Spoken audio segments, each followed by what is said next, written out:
श्रीराम समर्थ. कोणत्याही परिस्थितीत नामस्मरण शक्य आहे.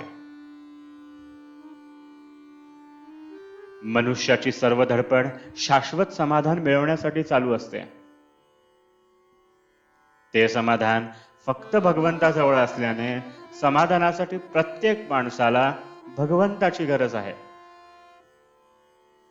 आपल्या सर्व धडपडीतून भगवंताच्या प्राप्तीचे समाधान आपल्याला मिळत नाही आणि त्याला परिस्थिती कारणीभूत आहे असे सर्वजण सांगतात. पण खरोखरच परिस्थिती आड येते किंवा काय हे आपण बघितले पाहिजे. परिस्थिती संबंधी विचार करताना एक बाह्य परिस्थिती आणि दुसरी अंतरस्थिती याचा विचार करावा लागेल. बाह्य परिस्थितीचा विचार करताना प्रथम आपली शरीर प्रकृती आड येते. ही प्रकृती कशीही असली तरी भगवंताचे स्मरण आपल्याला करता येईल की नाही? प्रकृतीला कितीही क्षीणत्व आले, देहाला कितीही विकलता आली तरी अंतकाळी भगवंताचे स्मरण करता येते असे भगवंताने गीतेत सांगितले आहे. देहाची अवस्था कोणतीही असली तरी त्यामध्ये नामस्मरण करता येत नाही हे म्हणणे काही बरोबर नाही. तेव्हा प्रकृती आड येते असे म्हणणे कितपत संयुक्तिक ठरेल? पुष्कळ लोक आर्थिक अडचणींसंबंधी कुरकुर करतात. पैसा नसल्या कारणाने प्रपंचात काळजी उत्पन्न होऊन भगवंताकडे लक्ष द्यायला सवडच मिळत नाही असे बरेच जण सांगतात. पण खरोखर तुम्ही मला सांगा, जगात भरपूर धन मिळवून वैभवाच्या शिखरावर पोहोचलेले कितीसे लोक नामस्मरण करतात? आजपर्यंत किती राजे लोक आपले राजवैभव लाथाडून भगवंताच्या प्राप्तीसाठी बैरागी झाले?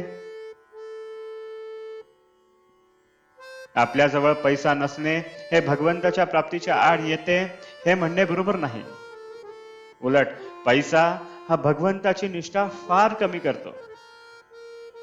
पैसा असला की आपल्याला एक आधार आहे असे वाटते. म्हातारपणी आपल्याला उपयोगी पडावा म्हणून पैसा साठवायचा प्रयत्न करावा, तर मी म्हातारपणापर्यंत जगेन याची खात्री कोणी द्यावी? सुख समाधान हे पैशावर अवलंबून नाही. प्रत्येकाची गोतावळी ठरलेली आहे. वेताळाची स्वारी निघाली की त्याच्याबरोबर पिशाची निघायचीच, आणि भगवंताची स्वारी निघाली की त्याच्याबरोबर दया, क्षमा आणि जिकडे तिकडे आनंदी वृत्ती ही असायचीच. त्याचप्रमाणे पैसा आला की त्याच्याबरोबर तळमळ, लोभ, असमाधान ही यायचीच. परस्त्री एखाद्या वेळी विषयभोगामध्ये आपल्याला सामील होणार नाही, पण पैसा मात्र आपण वापरू तसा वापरला जातो. बाप मुलगा, भाऊ भाऊ, भाऊ बहीण, मित्र मित्र यांच्यामध्ये वितुष्ट आणायला कारण काही असेल तर पैसाच होय. आजचे बोधवचन: आपण पैसा साठविला तर गैर नाही, पण त्याचा आधार न वाटावा. अनुसंधानाच्या आड त्याला येऊ देऊ नये.